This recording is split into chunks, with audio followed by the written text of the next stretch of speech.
tonight we're making a good supper, and it's a simple supper and economical. It is brats, and we're using Swaggerty's beer brats. I'm super excited to try Swaggerty's.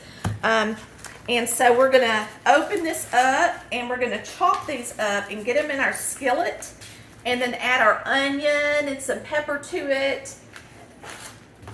Then we'll chop up some cabbage while that's cooking. So I'm just gonna slice these like so.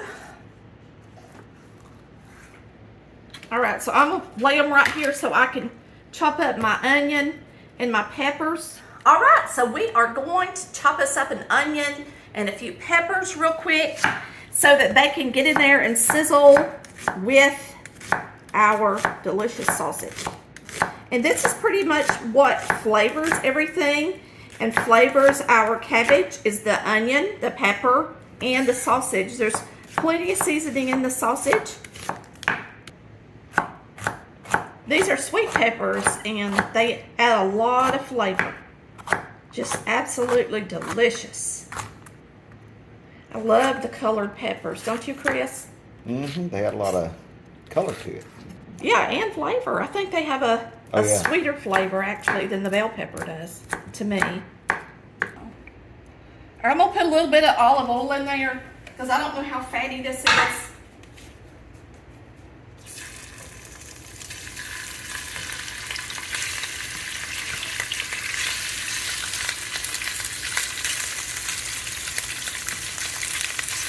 We're going to start browning that until it's nice and toasty, and I want it to cook for a little bit.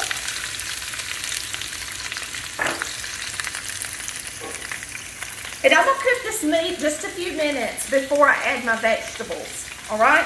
So we're just going to let it sit here and brown and turn it a few times, and then we'll add our vegetables. So I would say a good 5 minutes. So this is my new brazier, and it's available on the website. Love it. It's got a really heavy, tall lid. It's a nice size. It comes in a 4-quart and a 5-quart. If you want to get you one, they're non-stick, and this one is the 5-quart, and I believe it's $50-something. So I wanted to get something with silicone handles, something that didn't have a vent hole, so that it's an actual brazier. And this one has worked out really well. I'm happy with it.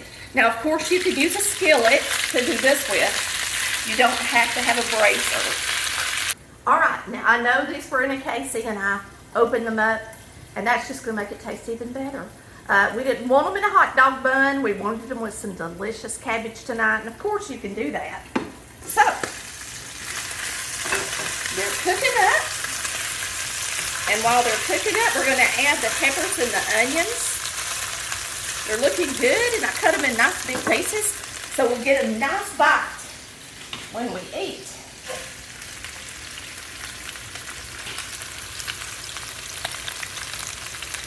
And this is just going to add more flavor to it. It's going to be good. And then once we put our cabbage in here, we'll salt and pepper it some, okay? But for now, we're just going to let all this cook together real good. Those flavors come together good. So I'm just going to stir this up and separate these onions right quick and these peppers. And then we're going to get the lid on it. And it's going to keep all that goodness in there. It's going to taste really good. We're going to cook it. Now, you want to cook these because they were not cooked, pre-cooked. Like a hot dog, all right? So you need to make sure you leave them in here for a while and you cook them. So a good 10 minutes at least. It's according to how thick you cut them, and I may even cook them a little longer than that since mine are nice and thick, because I want to make sure they're done. And you can always turn your temperature down if you don't want them to get too brown, but I love them brown. To me, that's what makes them taste even better. So Chris bought me a big cabbage, didn't you, baby? Yep. Best one.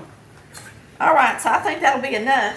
Now we'll have some cabbage for hot dogs and good stuff. So we're just going to slice this up and put it in our skillet.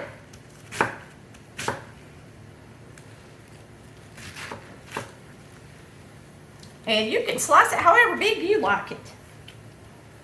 but I like it about right for your fork. Now this is gonna make a lot of food, so I'm gonna tell you it's very economical to serve cabbage and brats or sausage, even hot dogs. You can serve a lot of people and not spend a whole lot of money. Everybody, you know what? Just about everybody all the way around the world can get cabbage. And they cook it too, don't they, Chris? Oh yeah, all kind of ways. Yes, it's good stuff.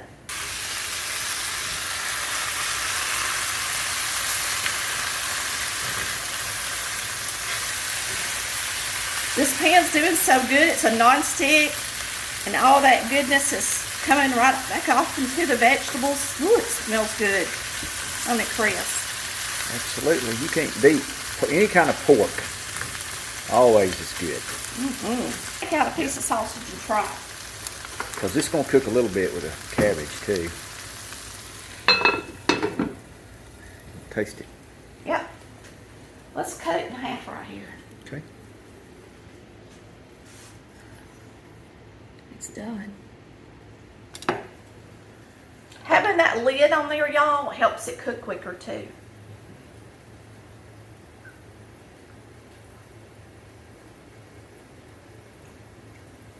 It's good stuff. Like it. So good.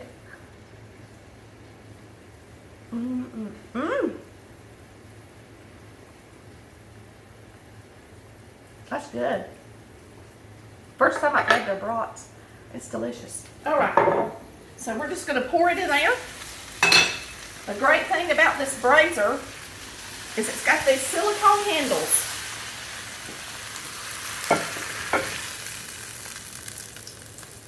I'm going to leave them few in there along with those drippings. And we're going to get our cabbage in here. Put it in here.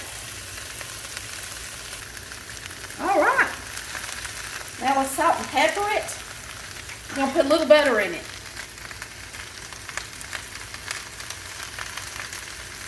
Yeah, there wasn't no oil left in there at all, was there? Not much. Not a bit, hardly. We'll throw some butter in it. Huh? Cabbage is good with butter, ain't it? Oh yeah.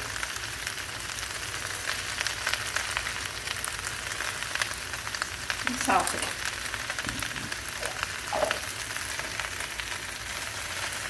That butter down there, let it melt. Now, if you want your cabbage to get kind of soft a little, you might want to add some water to it.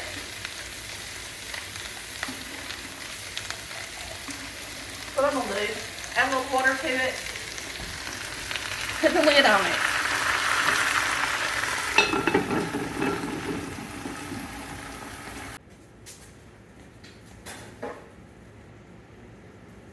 All right, let's get over here and see how this cabbage is doing. Smells good. Now you can add more butter if you want more butter. And you can serve them separate, but we're going to combine them. You can serve your cabbage separate than your meat. It's totally up to you. Now we're going to leave this lid off. I'm going to turn it up on high. And we're going to add the meat back to it and the peppers and mix it up.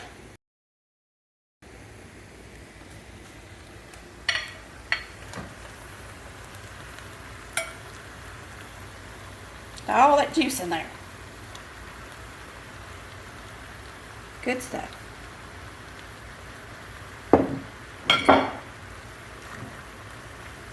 If you're wondering what I'm using, this is a fish spatula, but it has a silicone edge.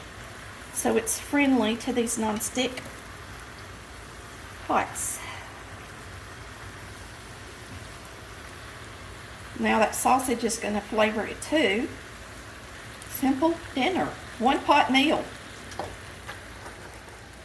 All right, now me and Chris don't like our cabbage super soft. Now Mama, when she cooked cabbage, of course, she cooked it to death in a bunch of water, okay? And it was good. But really and truly, if you fry a little bit of butter in a skillet like this with just a little bit of water, boy, is it even better. You can even throw some chicken bouillon in there if all you're making is cabbage. Now, think this cabbage is ready to eat, but of course you can put the lid on it and cook it longer if that's your preference. So we're going to make us a little bowl of this and give it a try for y'all.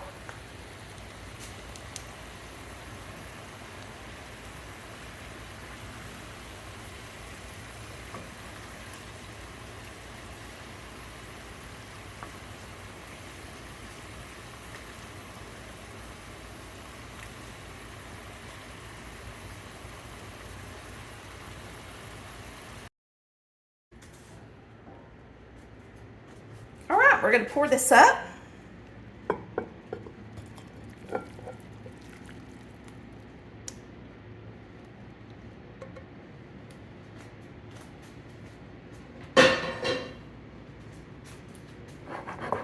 It's a nice big dish. All right, some of y'all seen me unpack this sausage, and now you get to see me enjoy the sausage.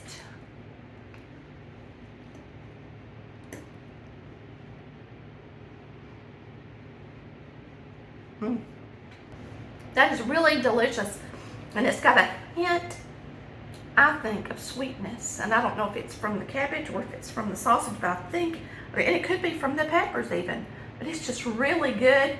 It's not a real strong sausage. It's got a real mild flavor, and it really is delicious.